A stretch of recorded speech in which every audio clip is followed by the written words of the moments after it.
Hi, everybody. My name is Andrew Spence. Let's see, where to begin? Well, I was a postdoc with Bob Full at Berkeley, and then we were working on a grant with Dan, and then I went and started my own lab in the UK, and then started a lab. I'm now at Temple, and I have a lab there, and we've worked together for all that time.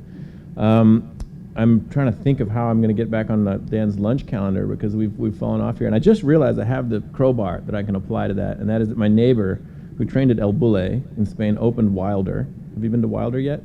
Great. Okay, so there's my in back with Dan for lunch. We're going to go to Wilder, and that'll be good.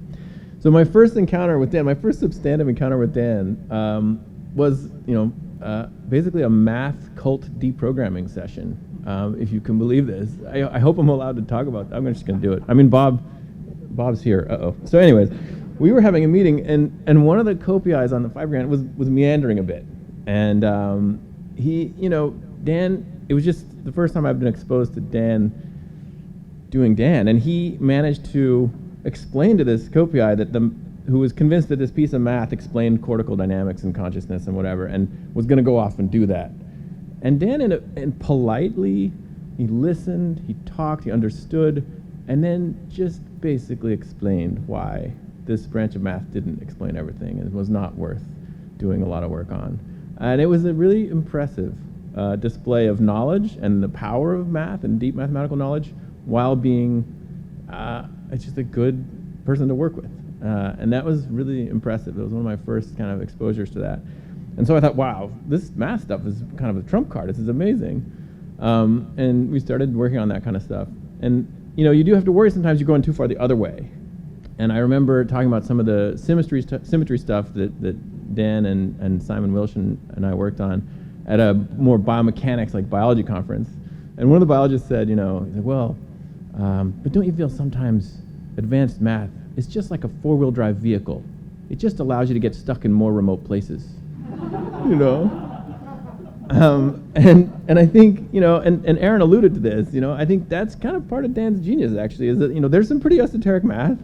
I remember conversations with Goldman where he's like T2, T6, he's like, I don't do that stuff, But, it comes back, and it makes these really concrete artifacts that are made. They're artifacts, right? They're not robots, amazing stuff gets made at the end of the day, which I think is part of Dan's genius. And whether it's through a nose for recruitment, I don't know, but I think that's really impressive. So we were it was a heady time. Shai was there, being generally brilliant. Noah had just been there and had shown that control theory says really cool things about biology. Biologists were like, whoa. It was really fun. I think Shai was trying to make a force plate on elastic surfaces, and we were like, hey, I got really interested in how animals might use their spring mass legs to run on soft surfaces. So we needed an elastic surface that was 10 newtons per meter, and of course that was latex. And where this is going, we'll keep it PG here, but turned out to be condoms were the best thing to use. Condoms are hard to cut and make into sheets, so in the end of the day, we were running cockroaches over dental dams and things like that, which was great. It was exciting. We did really cool science with it. So then I went over to the UK, and I had another actually big lesson from Dan, in a mentorship lesson, which was, I was trying to start a lab. I was a young PI. I didn't know what I was doing. You're worried. How paranoid do you need to be? Do you not need to be paranoid? And I remember coming over and saying, the Kod lab just with incredible generosity made us a Rex robot. I mean, we paid something nominal for it, but just I could tell by Matt Hale's bloody fingers that a lot of PCBs and I know thank you, all of you. It was incredible. But this robot came to us, and it was just the generosity was amazing. And I said to Dan, if we run this on surfaces, it's derivative? Are we stepping on your toes? And Dan goes, there's plenty of room in the ocean. Like, jump in, let's have fun. And it was a great lesson as a young sort of PI trying to figure out where to gauge things. Then we had this amazing thing that happened. I was reviewing CVs for my first postdoc, and one of them was a Brit who'd gotten a first in theoretical physics at Oxford, applying to the Royal Veterinary College, where I was in the biomechanics lab. And I just thought, let's check this guy out. And this was Simon Wilson. And I had just been chastised. In England, you never give a first, right? I had tried to give a first, and then the principal of the college came out and said, no, whoa, is this Isaac Newton? I'm like, maybe. And they're like, no, that's like a lower class second. I'm like, all right, we'll give him a lower class. Their grade inflation, it's not as bad yet. But so Simon formed this wonderful glue. And so Simon Wilson and Dan and Shai and a lot of other, the Kod Lab team, we put together, and we did great stuff in Gates. Clark Haynes is so inspirational. He would make offhand comments, oh, have you looked at the temporal dimension of this limping phenomena? And then that's like, oh, wow, this is a good idea. We made a whole paper out of that, worked on that for several years. So it was just a heady, really fun time. Yeah, so let me say, what else can I say? There was a great quote in there. One of Dan's papers says, I don't know if people have used this morning, but there was a great, one of the papers when I was first getting into a lot of Dan and Bob's work, there's synthesis is the final arbiter of understanding. Synthesis is the final arbiter of understanding. Let's unpack that a little bit. And I finally, after 5 years, I figured out what that means. It means give more funding to roboticists.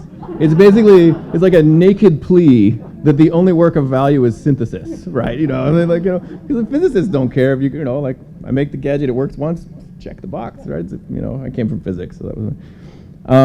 Yeah, and I still have a lot of guilt, I should say. There's a lot of guilt going around. So Dan, there should be more papers from our Rex robot.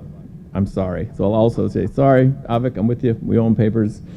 Yeah, okay. So lineages. This is like it's kind of cool. It's like a big family. And now it's really fun because Feifei is driving this really cool gate stuff, like obstacle work. So, Feifei is finding that if you fire robots through lattices, they make diffraction patterns. And she came to us and said, hey, what happens if animals do it? Do animals, make diffraction patterns? And I had a great student, Michelle Joyce, who's done that. And we were meant to do rats. Then COVID hit, so then we did dogs outside, and it's coming out really nicely. Looks like dogs also obey the wave-particle duality. So, photons, add this to the list, right? Photons can be whatever, particles, waves, or dogs. And now, once we fire some rats through a grating and then clean up the mess, we'll be able to tell you whether photons can also be rats, I think is what we should say. But yeah, so on a final note, I think it's kind of been happening as we've all been standing around discussing these. I think the culture is so integrative and inclusive, right? It's just, everyone is welcomed in, and their viewpoint is welcomed in. And that's across, really diverse fields, and you get things like origami on robots, and it's beautiful. And then, so you have there's probably a bunch of MBA, terms for that. It's ideation or something, whatever.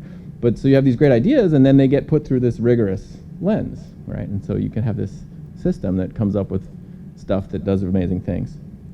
And so with that, yeah, I'll just say, Dan, thank you so much. It's been a great ride, and once this really good lunch happens, we'll come up with some great new ideas. So thanks for your time.